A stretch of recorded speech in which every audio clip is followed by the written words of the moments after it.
Alrighty, ladies and gents, welcome to today's chapter, which is actually recorded directly after the previous one. I'm actually doing them in order this time. Kinda makes sense. So, having a weird day with, sense happening and stuff. But anyway, check the description, there's a pinned comment with stuff to look at. Maybe check the podcast out, maybe not. Maybe check the second channel out, maybe not. YouTube stuff. Just in case something happens. Also, don't forget to do the usual YouTube shite for this channel. Just a quick shout out to the T5 peeps. Bob the Dragon, Cat Crab Lobster, Data Magnet, Dark Machine, Bezic, Try Again 95, Fudic Yol, Astrea the Dreamer, Casper Arnholtz, Cam Maxwell, Ithilia, Meridian 117, and Jordan Bucksmorm. Thank you very much. Anyways, on to the story. All about the Lynae Part 12. Sea Art. Lynae art is, like many aspects of their lives, ruled by the tide. For this reason, artwork was traditionally created on the beaches and wiped away with the tide. As time progressed, artwork was created in locations other than beaches, but it still wiped away with the tide, as calculated for the local area. The art styles are based on a range of seashells and sonar sound etching on the sand. If you ever have a chance to visit the Lynae homeworld, make sure to visit during the Summer Art Festival to view these works of art before the tide washes them away. DoomSnek Review of Ontological Species Studies, all about the Lynae Sea Art, published by Glass and Steel, all about the Lynae, translation engine 3.1415. What the frack? Alan drew his weapon and aimed it at the wall across from the reptile. He pulled the trigger, and nothing happened. Zoe pulled her weapon from her thigh holster and aimed near the reptile that was snuffling about where they had gone up the wall. She pulled the trigger, and there was only a click.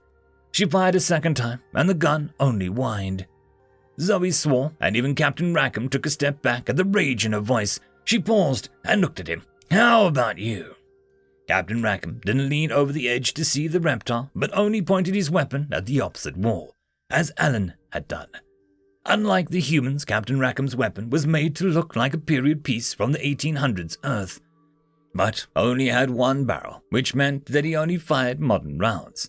He pulled the trigger, and his gun whined, and a piece of the opposing cliff broke off and fell to the ground, scaring the Crackmore wannabe off back down the way it had come. Nerf watched as it ran away. It seemed to move faster than the Crackmores at home. The team quickly set upon their tent, inner and outer. Once inside the safety of the tent, Tariff started unpacking his kitchen to prep for dinner, and the humans started inspecting their weapons.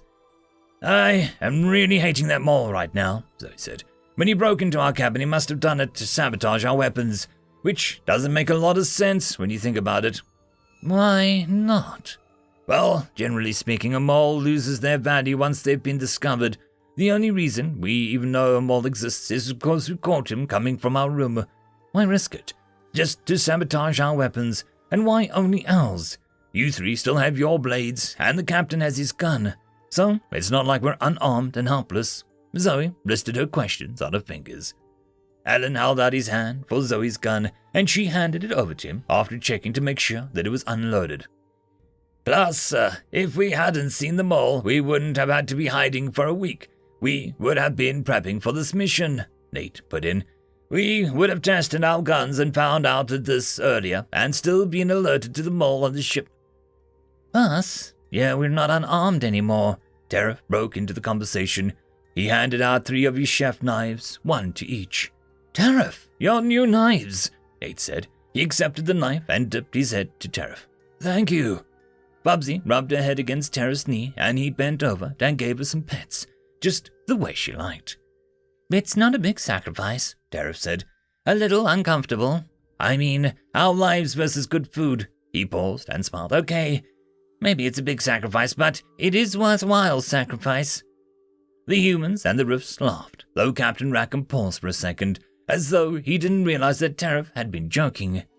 Afterwards, Alan said, What really pisses me off is how easy this would be to fix on the ship. I've been checking the weapons, and basically, there's just a little piece of wedge between the hammer and the actuator. I could drill it out in just a few seconds on the ship. Here, it'll take much longer to jerry-rig a fix. Or, Tariff said, you could use my drill. Tariff pulled out a drill from his kitchen equipment. You really brought a drill, Quirf said, surprised. I thought you were joking. Why do you even have a drill? Zoe demanded. Because, Tariff said, when I'm working with bones and bone marrow. Zoe held up a hand. Nope, never mind. Sorry I asked. You're a chef, and you have a drill for reasons. I have a blowtorch too, Tariff said meekly. I am not surprised, Nate said. As promised, Alan had the 3 guns repaired in minutes. But it was repairable, even if Tariff hadn't brought the drill, Zoe said. Yeah, I might have taken a day, though. The hardest part would have been assembling the drill that would operate fast enough to do any good, Alan said. So either the mole didn't know what he was doing, or he only wanted us to be out of the picture for a day, Zoe mused. Maybe the captain's weapon wasn't touched because he didn't know the captain was going. Or maybe he wanted us to be inconvenienced, but not killed, Alan put in. Well, I'm surely inconvenienced, Nate said. When they started setting up watches for the night, Nerif noticed that Zoe looked at Nate and then flicked her eyes at Captain Rackham. Nate did not exactly, but looking at him, Nerif knew just that he agreed to what Zoe had said. When Nate volunteered to keep the same watch and stand as Captain Rackham, so they could talk pirates in private, Nerif wasn't surprised. She made her way to bed and tried to watch Captain Rackham. Psychic or not, something about the captain had pinged Zoe, and Nate had agreed. Bubsy beeped and climbed on top of Nerif. Bubsy, you're too big to lie on me, Nerif protested.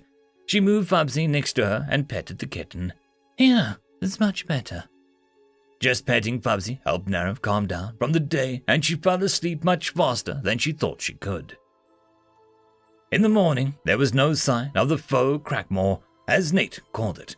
They ate breakfast while trying to decide if they were going to drop back down into the ravine, or try and walk along the edge for as long as they could. In the ravine, we're trapped, and there's the faux Crackmore, Zoe said. But we might see the next thing on the map and not be able to see it from the lip of the ravine. Walking on the lip of the ravine, we'll have to carry the droids. They're all terrain droids, but I don't think that is what their designers had in mind, Captain Rackham said. We can't count on the convenient ledge the next time we need to get out of the ravine, Nerif said. What's the next clue on the map? Quirf asked. Nate looked at it and said, Have a good trip. Of course, that's a clue if we're actually going to the right way. In the end, they decided on walking along the lip of the ravine for as long as they could, and let the droids walk whenever possible. They hadn't gone more than 20 minutes before they looked at a series of rifts that made up their path impossible. Well, the ravine it is, Nate said. Zoe and Captain Rackham rappelled down first. Then the droids were lowered down, then Quirf and Nerf rappelled down. Alan and Fubsy went next, though Fubsy seemed to know what was coming and wailed piteously all the way down. Tariff was last to rappel down. Nate unhitched the anchor ropes and tossed them down to where Quirf started putting them away. Nate climbed down partway and then just jumped the rest. Nailed it, Zoe said when Nate landed. Gotta love low-gravity worlds, Nate said with a laugh. As they headed down the ravine, Nerf kept glancing back, checking to see if the Crackmore was heading towards them. This time, the strange sound came from front of them. Nate held out his compad to peek around the bend and started laughing. Zoe, you're gonna love this one, Nate called back. He started forward, and the team rounded the bend to see what was making the strange roaring noise. See you next fall, Zoe said through gritted teeth. Nate smiled happily. This is possibly the most beautiful waterfall I've ever seen, he said, and leaned against the ravine wall, his arms crossed. Don't you agree, Zoe? End of story. And that, my friends, concludes this video. I hope that you enjoyed. There are links down below, both to support this channel and for the author of this fiction. Anyways, I hope you all have a fantastic one, and I'll see you next time. Cheers.